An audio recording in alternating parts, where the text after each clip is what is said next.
Normally, the heart's set up so that the left ventricle pumps oxygenated blood out to the body through the aorta. Then deoxygenated blood comes back to the right atrium, flows into the right ventricle, and is pumped to the lungs through the pulmonary artery, where it comes back to the left atrium, flows into the left ventricle, and this whole process restarts. The great arteries are these two main arteries taking blood away from the heart, the aorta and the pulmonary artery. Transposing is when two things switch places with each other. So transposition of the great arteries, or TGA, you might be able to guess, is when these two arteries swap locations. Normally, blood flows through all these chambers and blood vessels in a big circuit. But if you switch these two main arteries, you switch from one big circuit to two smaller circuits. On the left side, blood's now pumped from the left ventricle out to the pulmonary artery to the lungs, and then comes back to the left atrium and left ventricle and restarts. On the right side, blood's pumped out the right ventricle through the aorta to the body, and blood comes back to the right atrium and right ventricle and then restarts. Blood on the right side therefore never gets oxygenated, and blood on the left side never gets deoxygenated. This isn't good, and this situation is actually called complete TGA, or sometimes dextro-TGA or DTGA. Dextro meaning right, since in this case the aorta is in front of and primarily to the right of the pulmonary artery.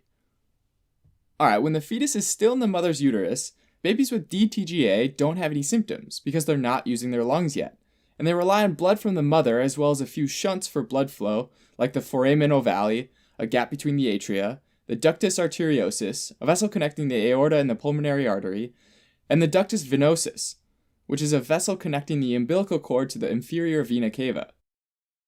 After birth, though, when the baby has to use its lungs for oxygen, normally these shunts go away.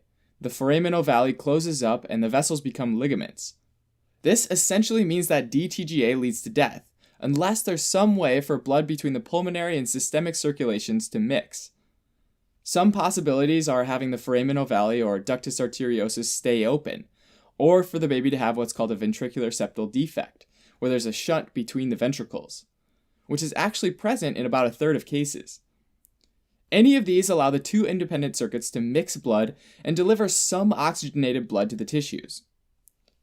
That being said, this system still isn't very efficient, and a significant amount of deoxygenated blood is sent to the body's tissues, which causes cyanosis, this bluish-purple discoloration of the mouth and lips, fingertips, and toes, areas furthest away from the heart. Sometimes babies might be given prostaglandin E, which keeps the ductus arteriosus open, even though this is typically only a short-term solution and ultimately the baby's going to need surgical repair. If the shunt is large enough such that the initial symptoms aren't noticed and the TGA isn't repaired, the heart can progress to congestive heart failure.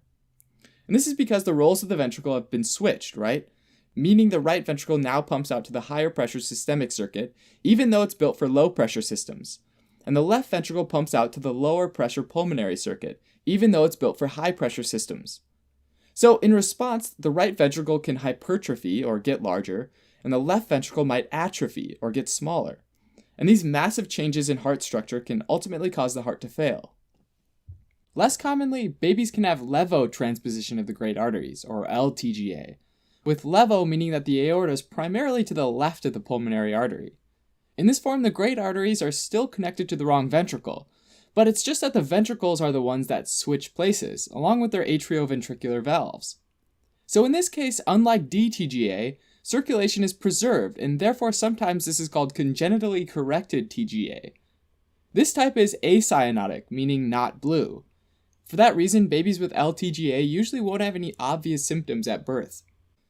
Now, if you take a step back and look at this heart, it doesn't look that different from a normal heart. But remember that the left ventricle and mitral valve are built to withstand higher pressures, and the right ventricle and tricuspid valve are built for lower pressures. So if these guys switch roles and now the right ventricle and tricuspid valve see higher pressures than they're used to, after years of pumping against higher pressures, the right ventricle can hypertrophy, grow in size, and stretch out the tricuspid valve. And so adults are at a greater risk of heart failure. Ultimately, the cause of TGA is unknown, but there are diseases and behaviors that are associated with a higher risk of babies having TGA. Some known risk factors are related to the pregnancy, like the expecting mother having diabetes, rubella, poor nutrition, consuming alcohol, and being over 40 years old. Thanks for watching. You can help support us by donating on Patreon, or subscribing to our channel, or telling your friends about us on social media.